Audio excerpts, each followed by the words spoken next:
Hi guys, welcome back to Matt Chat. This is episode number 23, in which we look at another of the greatest computer role-playing games ever designed, Black Isle Studios' Planescape Torment.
So what makes Planescape worth rattling our bone boxes about today?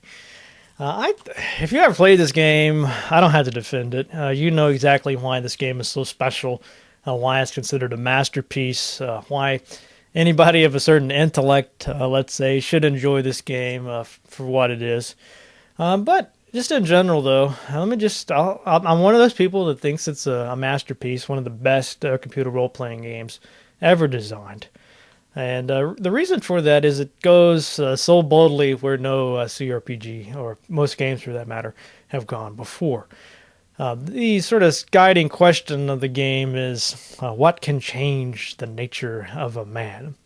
And the game is, as you could tell from that question, this game is going to be very philosophical. It's going to explore lots of moral issues, spiritual issues, metaphysical issues. In short, things that you would never even dream of seeing in 99% of the other CRPGs out there. The player's character is called the Nameless One. He's actually got lots of different names. There's a part of the game where you find a journal and there must be 30 different names there for this guy.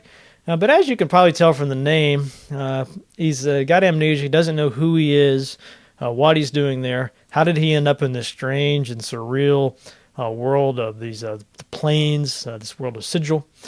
And part of the joys of the game is accompanying the Nameless One and learning about his past. As it turns out, he's had many previous lives. He is an immortal. So every time he dies, eventually his body restores itself and he comes back alive again to suffer once more. And as the player finds, some of the past lives were good, some were bad, some were nuts. The guy goes insane a few times. So what happens is he'll start to find pieces, maybe notes, journals, even some tattoos on his back spell out a message. And it's the player's job to try to figure out which of these messages are authentic, what can be trusted, what is deliberately misleading. So that's just from the Nameless One's past lives, but then he also has to deal with all sorts of characters in the game who could be honest or dishonest. And it's worth noting here that this is also a game where your fellow party members you recruit along the way.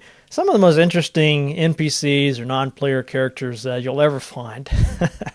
There's a floating skull named Mort, who likes to sort of bust the Nameless One's chops all the time. He's a wisecracking skull.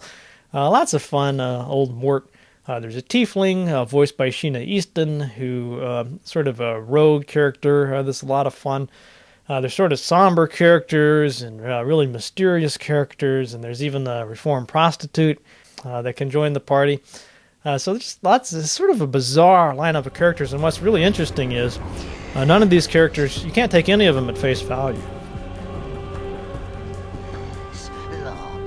A little, though, about Black Isle before we get into Planescape.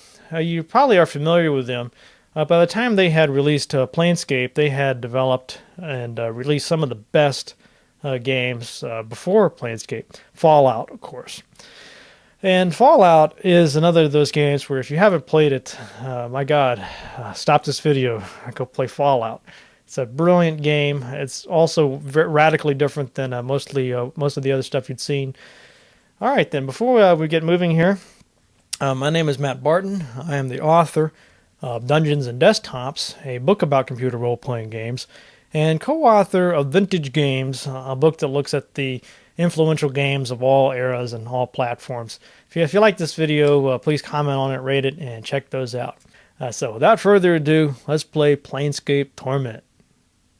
Like most computer role-playing games, the first thing you need to do is create your character. Although you're given the Nameless One, you decide how to distribute the stats, and that will play an important role in his class. Do you want to play as a fighter, or a mage, or a rogue, etc.? The game will allow you to change your mind later. Plus you can explore all the possibilities at your leisure, but it's something to keep in mind.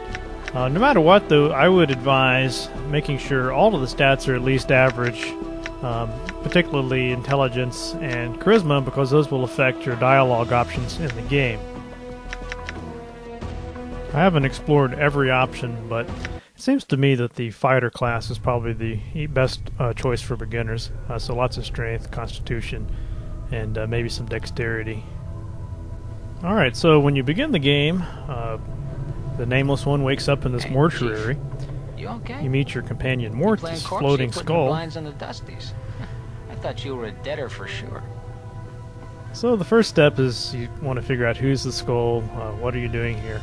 Of course, you're not going to get many answers at this early stage of the game. But as usual, too, the developers have made this not only an introduction to the game, the storyline, but an introduction to the interface. Pretty soon here we'll get to search for a scalpel and enter combat. I wanted to skip ahead a bit here. I'm a few hours in. I've entered the catacombs in search of a golden sphere for Farad. And as you can see, the combat tends to be pretty quick and dirty here.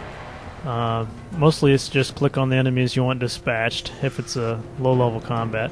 However, there are tactical decisions I can make. Of course, I can decide who attacks what. There's a lot of weird charms I can use to give myself stat bonuses. There are spells that I can use to prepare. But as we'll see here, even if I'm overwhelmed and die, it's not really that big of a deal. Well, another trip to the mortuary. I'm really sick of you dying on us. Cut it out, will ya? So good old Mort will bite into your corpse and drag you somewhere safe, and you can recover.